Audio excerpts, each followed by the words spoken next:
Pour yourself a cold one. They strike them, huh? And listen to Ross Tucker break down the top college prospects on another tasty edition of The College Draft. Yeah, it's Daddy Soda time here on the College Draft Podcast, presented, of course, by DraftKings Sportsbook. Absolutely, well, first of all, absolutely, I love DraftKings Sportsbook, but I also love this podcast. You got to spread the word about it, please. I'm at Ross Tucker NFL. We are at Ross Tucker Pod. I don't know another show that's 3 podcasts in one. We will get you ready for college football. We are a college football podcast. We will also place our bets in the biggest college football games. We are a college football betting podcast. We also will get you ready for the 2023 NFL Draft by letting you know the best prospects. And by we, I really mean he. I'm talking about Emory Hunt. The guy is everywhere. He's got his own USFL show. He's got his own like direct TV channel or something. I don't even know how it works. You can check him out on Twitter at FBall Game Plan. He's Football Game Plan on YouTube. He's Emory Hunt. He's an absolute stud. What is the deal with that, Emory? You have your own like channel and show on the weekends. Yeah, I'm on Next Level Sports. Great channel. It used to be 11 Sports. Remember that network? Next Level bought them out, and I've been lucky enough to be able to get a couple of shows on Next Level in the fall. We got 3 college football shows on Saturday. Here in the spring, we have a USFL show, and we're already in talks for an XFL show next year, and potentially an NFL show during the fall. I have a void right now between Game Plus Network and Next Level, trying to see where I want to put this NFL show. So I'm a big fan of Next Level. They've done a lot of great things. Awesome, man. Absolutely awesome. Keep killing. Obviously, you see him on CBS HQ all the time. So we're going to get into the NFC North today, and we're going to recap those draft picks, get your thoughts. This will be our last divisional breakdown of the 2022 NFL Draft. Next week, we're going to dive into the USFL and the XFL a little bit. I saw recently Emory has been interviewing some of next year's XFL coaches. He was at the showcase. Obviously, the USFL was wrapping up with the championship. So we're going to talk to Emory about the USFL and the XFL because there's going to be more and more guys from those leagues getting opportunities in the NFL. And then the week after that, the week after 4th of July week, we will start to look ahead to the 2022 college football season. We'll start with the ACC, Emory's top 10 NFL prospects in the ACC. But first, and by the way, Emory, I got 2 or 3 emails and YouTube comments that people wanted your late round picks and undrafted guys from the NFC East. We might get to that as well. Let's start, though, with the Chicago Bears. They had a lot of picks by design with the new general manager there, Ryan Poles. Early on in round 2, they got 2 DPs, Kyler Gordon, the corner from Washington, and Jaquan Brisker, the safety from Penn State. Yeah, I like both guys, and I think them going in round 2 was ideal. I know there was some talk of Kyler Gordon going in round 1, but I didn't really see that type of potential or whatnot. But round 2, great value, as well as Brisker. Both guys can play football, and that's at the end of the day, that's what you want, guys that can play ball. Gordon, to me, is going to be someone they're going to count on to start right away, even Brisker as well. So getting help in the secondary, trying to shore up on the back end, guys that can attack the ball, going downhill. I think both players should fit in nicely here in Chicago. So I don't have a problem with those 2 second-round picks. Some people probably wanted them to go offense earlier in the draft, but defensively in the secondary, it's huge in this era of football. So I don't have a problem with them going that route, especially with these 2 players that have been productive for quite some time. They're both good football players. Yeah, a lot of people were surprised they haven't gotten Justin Fields better weapons or a better line around him. What they did do in round 3 was pick up Velus Jones, the wide receiver from Tennessee, and in round 5, Braxton Jones, the offensive tackle from Southern Utah State. He's a monster. Yeah, he's really good, man. If you go back and watch his game against San Jose State, he was more than holding his own against FBS competition out there on the left side. He is a fantastic offensive lineman. And you look at these O-line picks. They went Braxton Jones, Jatari Carter out of Southern, who had a really good Senior Bowl week, Doug Kramer, and Zach Thomas. To me, that tells you they want to get depth up front along the offensive line. They're expecting, guys like Larry Barham and also Tevin Jenkins, more in particular, taking huge steps in year 2. So I love that they built up the offensive line from a depth perspective. And Velus Jones, to me, he and their 6th-round pick, Tristan Ebner, 2 of the best special teams players in the draft. Outstanding return specialists, both of them. So if they're trying to play the field position, win with defense, salt the game away, I can now start to see the vision. But man, Velus Jones to me is more a special teamer than he's going to be an impact receiver. Maybe he can have an impact as a receiver, but I see him more along the lines of impacting the return game, more in particular the punt return game, while Ebner is more of your kickoff returner with that blazing speed. So they went special teams, depth up front, and defense secondary with this draft. It's really fascinating to watch this philosophy play out for Poles. There are other picks. Dominique Robinson, edge rusher from Miami, Ohio. I've called a couple of his games. He went from quarterback to wide receiver to D end, and he looks perfect. Like if you drew up a defensive end and how you would like their physique to look, it's Dominique Robinson. Shredded, crazy long arms. He's still just kind of developing. They took some O-linemen then. Zach Thomas, the guard from San Diego State. Doug Kramer, the center from Illinois. Jatari Carter, the guard from Southern. And then Elijah Hicks, a DB from California.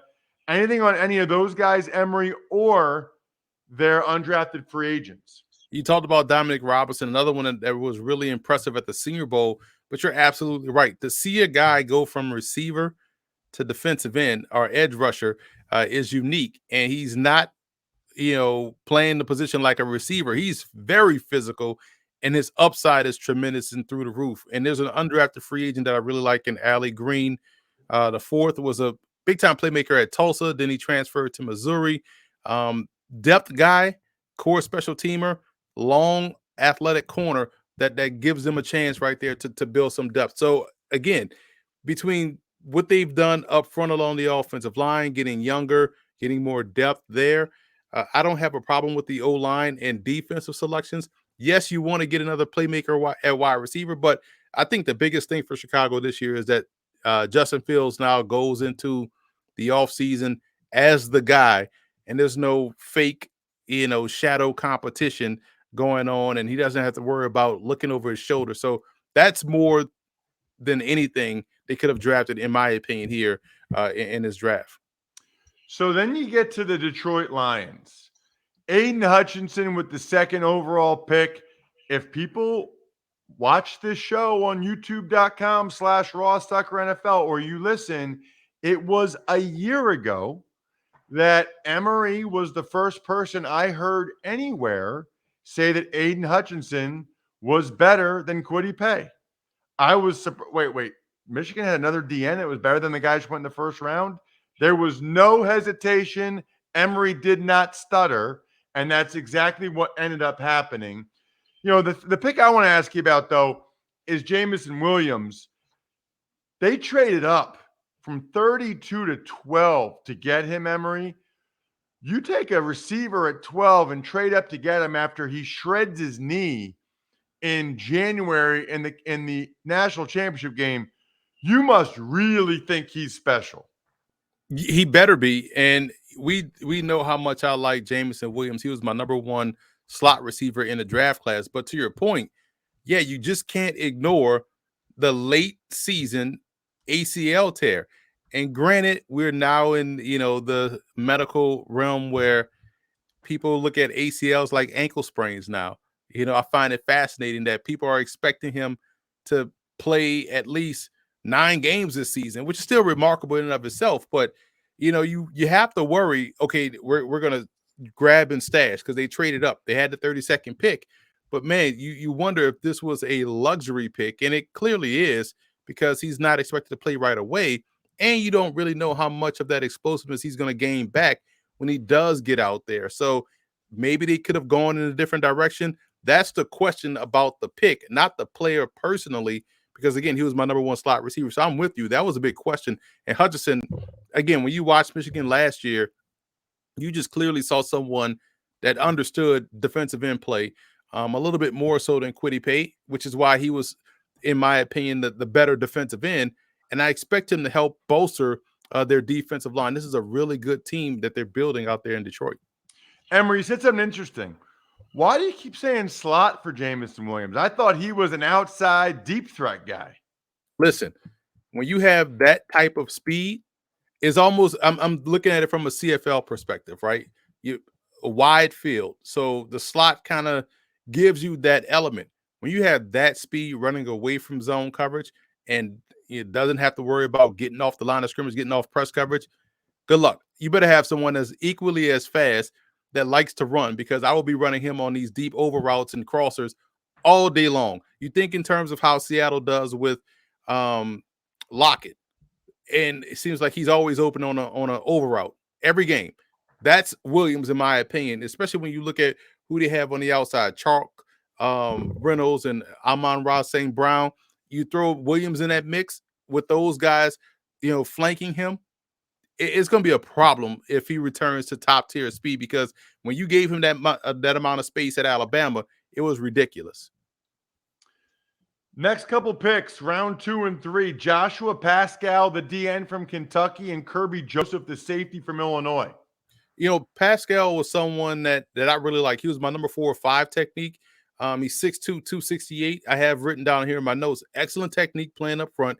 Despite being an undersized DN, he does a remarkable job using his hands to disengage. So again, you're getting someone that's kind of that, I don't want to say elephant defensive end, but almost like a stand-up. He could be a stand-up sandbacker. He could be someone that would play with his hand in the dirt. Clearly, I see him as someone that could hold his own as a 5 tech, so he could kind of kick him down inside. Love the versatility, and they needed pass rush help in Detroit. So you get Hutchinson, and now you get Pascal. I think that was 2 really good selections for the Lions. And Joseph, I know a lot of people like Joseph. I thought Joseph was kind of okay. I see him more as a depth guy within this defense, and probably a core special teamer from day one. The rest of their picks, 5th round, James Mitchell, tight end, Virginia Tech. 6th round, Malcolm Rodriguez, linebacker, Okie State. Round 6, James Houston, edge rusher, Jackson State, guarantee. Emory says something about him. And then 7th round, Chase Lucas, cornerback, Arizona State. Those guys and the undrafted haul. James Mitchell is an underrated player that they got out of Virginia Tech. Man, he was someone, he's my number 3 H-back. Athletic, great point of attack blocker, can get up and go get the football. He's going to be the perfect complement, in my opinion, opposite of what they have in Hockenson. So I thought that was a steal. Obviously, you talk about James Houston, I'm definitely going to talk about him. I was at the NFLPA game and the East-West Shrine game. At the NFLPA, he was dominant. They couldn't block him, and he was playing off the ball, which he hadn't played since he was at Florida, because at Jackson State all season, he was a hand in the dirt, edge rusher, defensive end, and was leading the SWAC in sacks in TFLs. I think he had like 19 and a half TFLs and like 18 or so sacks. So pass rusher, he gets out to the NFLPA game playing off-ball linebacker, holding his own in coverage, making plays on the ball in man and zone. He gets a call up to the East-West Shrine Bowl and picks up right where he left off. Just played a whole week at NFLPA in Pasadena, goes to Vegas, and drops right in and becomes one of the standouts at practice and also in the game. I think he's a potential starter, in my opinion. Someone that can do a lot. He's going to obviously start on special teams first, but I see him as someone that could kind of push, someone like Anzalone for that job, or at least Chris Board. So I like what they have in Houston. And Rodriguez is another. He's more of your classic inside backer at Oklahoma State, very productive player. But I think Houston is the one that folks really need to get familiar with. And undrafted free agent Hall, looking at it, not necessarily anyone that really jumps out at me. So they clearly, I thought, did a good job on defense. Corey Sutton is the one that I want to talk about. Another core special team, a great athlete out of Appalachian State. Gives them a chance to play big on the outside, but also could help out the special teams unit as well. I want to talk about Express, in particular, their button downs. Look, everybody needs to update the button downs in the summer. The polos, for sure. They got all kinds of new collar details, luxe fabrics, plenty of prints to pick from. It's just nice when you go out in the summer to have like some new clothes that you feel good about rather than the ones you've had for the last 3 years. They even have different kinds of different color denims, khaki, olive, white. Find something for every destination at Express, online or in store. Emory, let's get to the Packers. And they love them some Georgia defensive players. Quay Walker and Devontae Wyatt in round 1. Love both picks, man. Wyatt is someone that's chaos on wheels. Walker has supreme length at the second level and can go and get the football, run and chase type guy. And so that's going to help those two players are going to help them out immediately up front. Wyatt can be a pressure type player, and Walker gives them someone that can play inside, can play outside, but definitely helps them better in the run game, more so than what we saw last year from Green Bay. Then you get to round 2 and 3. Actually, I'll go round 2, 3, and 4 because they got 2 receivers and 2 O-linemen. They got Christian Watson and Romeo Doubs at receiver from North Dakota State and Nevada. I've called games for both those young men. And then on the O-line, they got Sean Ryan from UCLA and Zach Tom from Wake Forest. I'm glad you packaged it like this. I'll even throw in their 7th round pick and Samori Toure from Nebraska by way of Montana. I said that to say this. When you look at Green Bay's receivers, they clearly have a type. If you're long and can fly, you will find your way into Green Bay. Because when you think about Christian Watson, think about Romeo Doubs, straight go ball, vertical threats. Toure is someone that can go get the football. Even though he played in the slot at Nebraska, he's someone that can get down the field and make acrobatic catches. He had a really good week at the East-West Shrine Bowl. So they clearly have a type that they like at wide receiver. So it's not surprising to see them attack that position this way. And Sean Ryan is a solid offensive lineman, gives them good quality depth. Zach Tom, to me, was a steal. He was my number 3 guard coming out of Wake Forest. Some people see him as a tackle, but that shows you how he can play any one of these positions. He is someone I have right here, has some of the quickest, assertive, and quietest footwork in the draft class. And that, to me, is worth his weight in gold. Green Bay has quietly hit some home runs with their offensive line selections in the last couple of seasons. They had my number 1 center last year in Josh Myers. They drafted Royce Newman, who I had an 80 grade on. They bring in Elton Jenkins a couple of years ago, outstanding player that can play across the front. So now you add someone like Zach Tom. You got John Runyon, who you drafted.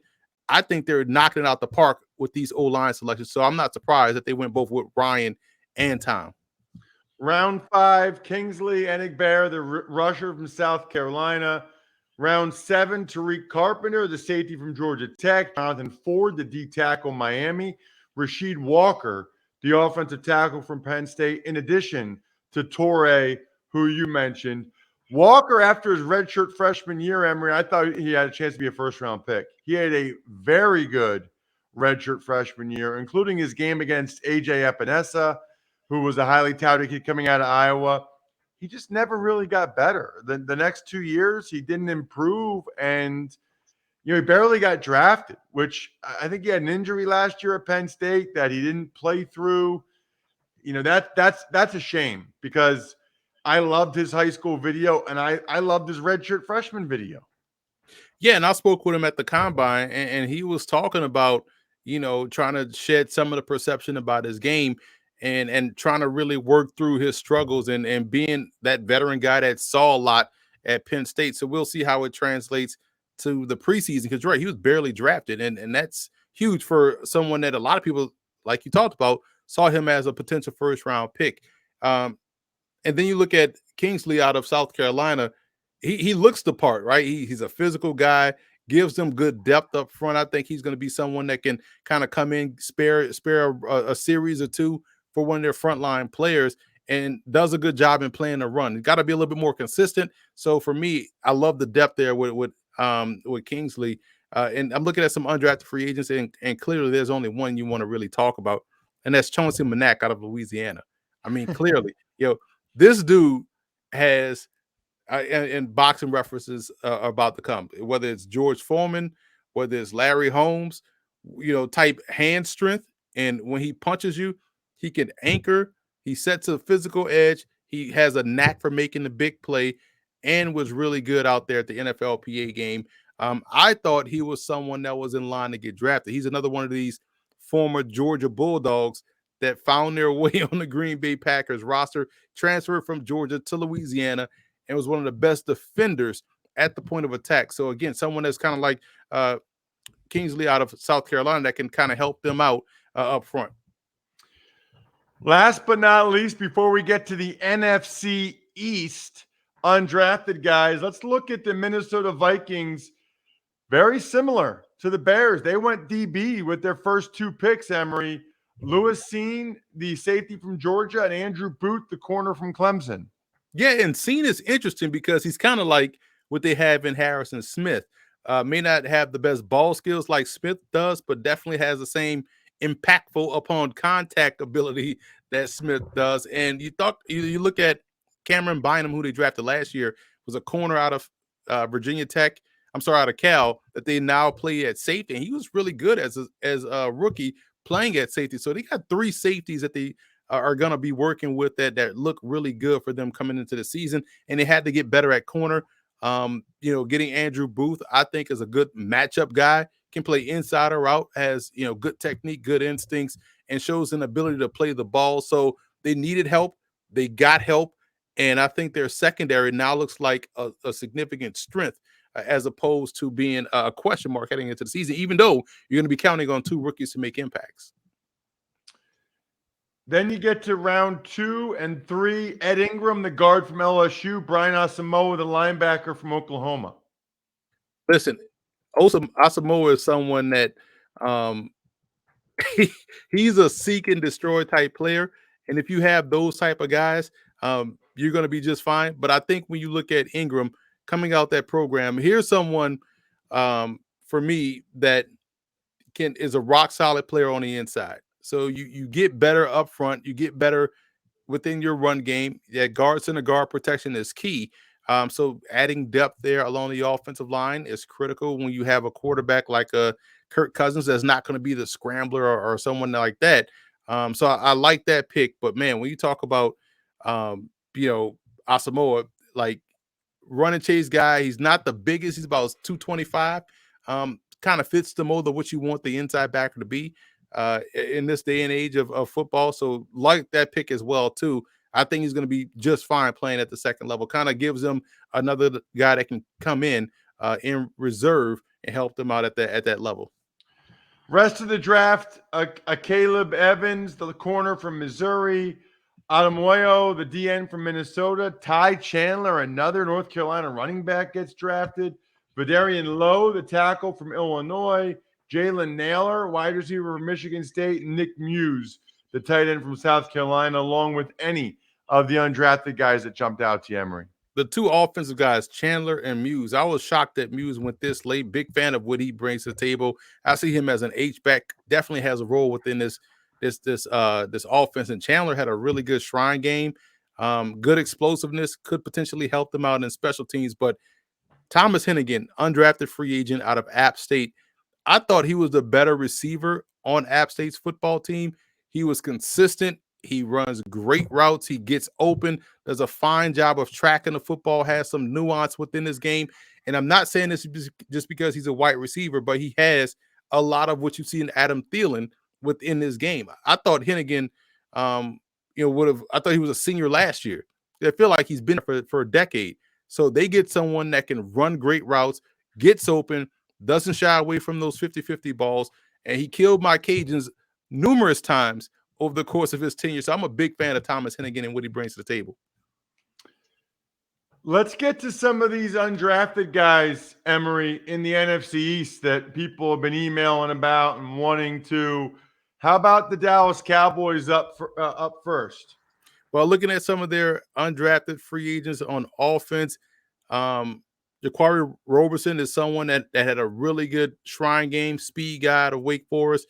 Really like his game. Freifogel is interesting. Remember, we were talking about him last year, and he was one of the top receivers in the Big Ten. A lot of people thought he was going to get drafted, maybe second-round type player. He goes undrafted, has an opportunity there as a big physical guy with Dallas. And and Champlin, I called their game against the running back Aaron Champlin out of Harvard. Called their game against Georgetown, and he had, I want to say, over 230 something yards rushing that day. Had numerous chunk plays. I thought he was going to be coming back to Harvard, but he's there. He has an opportunity there to make the roster as a special teamer. Story Jackson on defense, tremendous pass rusher at Prairie View A&M, transfers to Liberty, and was excellent as an edge rusher, double-digit sack type guy. So he has that build of Robinson that we just talked about, that plays for Chicago. He's built like that and was super productive. So that's someone you want to keep an eye on for Dallas. And Marquise Bell out of FAMU, thought he was going to be drafted, ran 4.4 out at the NFLPA game. He's known as a safety at Florida A&M, almost like a rover type safety, but out there he was playing on a boundary as a corner and was more than holding his own in one-on-one coverage. So they get some versatility. And then the reports, again, coming out of Cowboys, OTAs, and minicamp, said he's already thriving down there, making play after play. So big fan of his opportunity to make a dent in that roster for Dallas. What about the Giants, Emory? You've already seen a lot of these guys up front and personal. Yeah, and going right to the fullback position, man. Jeremiah Hall out of Oklahoma is someone to keep an eye on. He can be a single back. He can be an inline tight end. He could be a traditional fullback. He could be an H-back. He could be a flex tight end. He is so versatile, and the Giants have big plans for him. He is someone that's going to be one of these undrafted free agent gems that we're talking about midway through the season. Big fan of what he has already shown at Giants camp. And I'm a big fan of Jashaun Corbin, the undrafted free agent out of Florida. So he was my number one running back. So I like his fit here because I think he has a great opportunity to be that RB2 behind Saquon Barkley. Special teams is going to have to be his way initially. He's a very good kickoff returner, so he has a lane there. They're working with him, trying to get him to return punts also. So those are two guys offensively, and as well as the two tight ends to keep an eye on. Austin Allen, tall guy out of Nebraska, very good receiver. Blocking can be a work in progress. Andre Miller, talented wide receiver coming out of Maine. He's making a transition to tight end for the Giants, and they're very high on him. So that's someone that you want to watch. He was like my number 6 inside receiver. So he was already on that spectrum of being a flex type tight end. So it's fascinating to see him playing at corner. Two guys, Darren Evans out of LSU by way of Nichols, and Zion Gilbert out of FAU. I tweeted this out when I was at OTA and rookie minicamp as well. When you look at the Giants secondary, everybody is built like Cordell Flott, their corner that they drafted out of LSU. Everyone's 6'2", about 180, right? So they got some long length at corner. Evans, if he, like we said before in the show, if he would have stayed at Nichols, he probably would have been a draft pick, big fish, small pond. Zion Gilbert out of FAU has already made a lot of plays in camp. He's going to be outstanding for the Giants in the preseason. So I like both of those guys. I think they have a really good chance to really make the roster. So those are some of the undrafted free agents that really stood out to me. And also Trenton Thompson, sight unseen, San Diego State. He is someone that could play anywhere in the secondary. Again, 6'2", about 190, long length, heady player. Giants, I thought, cleaned up as in the undrafted free agent market. What about the Eagles, Emory? Philadelphia, looking at their undrafted free agents, scrolling this, Britton Covey, I don't care how old he is. I know every time I saw him touch the football, it was a touchdown on a return. So that helps out your special team. I'm all in on him. Kennedy Brooks is a unique player because I feel like Philly has they really need a foundational back. they got a bunch of guys that I think are good RB2 types, right? Brooks has a chance to make the roster. For whatever reason, I feel like he has that opportunity of cracking the lineup. And also Noah Ellis, point of attack strength just doesn't even make sense. And it's not surprising because he is of the football family Ellis's, Luther Ellis and those guys. This kid here out of Idaho is someone that you cannot move. And so for me, looking at what they got in Jordan Davis, Tui Puolatu that they drafted last year, Ellis to me has an outstanding opportunity to really make the roster. And Reed Blankenship was an underrated signing because I thought he was coming out last year. He came back to Middle Tennessee State. Great range for a safety. Doesn't take bad angles. Great open field tackler. Has a knack for making the big play when it needs to be made. Before they brought in Tart, I thought Blankenship had a chance to really sneak not only on the the practice squad, but also on the 53. I still like his chances. I thought that was a really good pickup for Philadelphia. What about the Commanders, Emory? Last team, Commanders, we talk about Jaquez Ezzard a lot on this show. Outstanding receiver returner from Sam Houston. Great opportunity for him. Quarterback Cole Kelly, 6'7", 250. FCS Player of the Year, won the FCS equivalent to the Heisman Trophy. Probably should have won it this year too and been back-to-back guys. He was an MVP at the NFLPA game. He is someone that I think they're going to stash on this practice squad because they did draft Sam Howell. I like their quarterback room, to be honest. They got a lot of guys that are good athletes, and I like that. Armani Rogers, it took me about a good practice and a half out there at the Shrine Bowl to realize, oh, that's Armani Rogers that played quarterback at UNLV. And he looked like he played tight end his whole life for the Ohio Bobcats.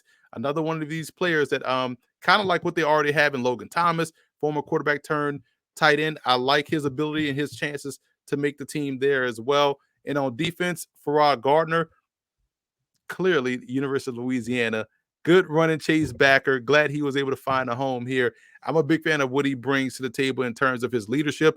Core special teams type candidate along with Percy Butler, another Louisiana guy they drafted in the 4th round. But I think Gardner has a chance to really make an impact as a special teamer because he was one of those leaders on that Cajuns defense. Check him out on Twitter at FBall Game Plan, Football Game Plan on YouTube. I'm at Ross Tucker NFL. We are at Ross Tucker Pod, and I cannot wait to dive into the USFL and XFL with Emory next week. There's a lot I want to learn about it, and nobody is on top of it like this guy. Should be fun. Other than that, the keg is kicked. We're all tapped out. Thanks for listening to the College Draft Podcast. Make sure to also subscribe to the Ross Tucker Football Podcast, Fantasy Feast, Even Money, and The Business of Sports. All availavailable at Apple Podcasts, rosstucker.com, or wherever podcasts can be found.